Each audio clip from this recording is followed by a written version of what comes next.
I'm Pam Seidel at the intersection of Bay and Charles, where residents of these condo towers here say this construction site is a safety hazard. And I can tell you that we have seen evidence of this ourselves.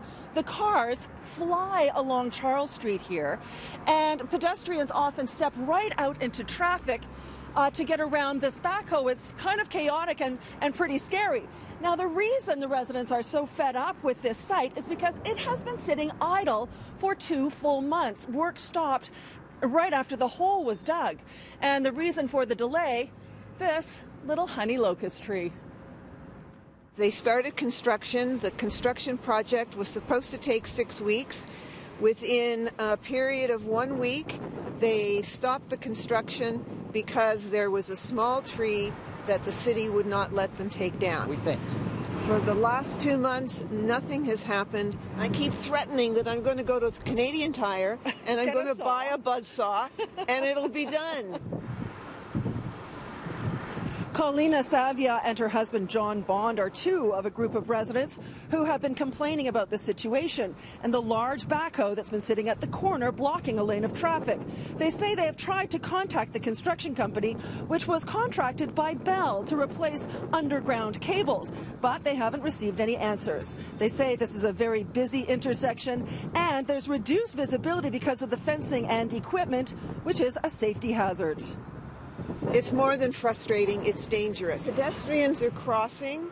You can't see the cars coming until you put your face out and see them come. And you can't see the cars turning right onto Charles Street. You figure a pedestrian could get hurt very badly. Now, the residents are also upset because they say they have contacted their local councillor, Kristen Wong-Tam, numerous times and hadn't heard anything back.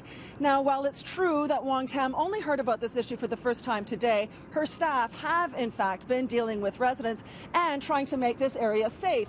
But Wong-Tam agrees that there's no way that this backhoe should have been sitting here for the last 2 months. She also confirms that the reason for the delay is that the contractor failed to get a permit to remove the tree. With all due respect, it's a pretty scrawny little tree. Is it really worth all the fuss? For urban forestry, it certainly is, and I think it's important to note that cumulatively all these trees actually make up the great tree canopy of the City of Toronto, and if every little tree was discounted, then we wouldn't have much of a canopy. What I think is the bigger problem here is that you have a federally regulated sector who does what they want in cities and oftentimes on city streets without any notification to the community. Now, I did call Bell's contractor Avertex twice today, but didn't hear back from anyone. Wong-Tam says the good news for residents is that the permits to remove the tree have been issued. The tree will be cut down. A similar one will be put up in his place. But the bad news is that residents are going to have to put up with this construction site in front of their homes for another 6 weeks.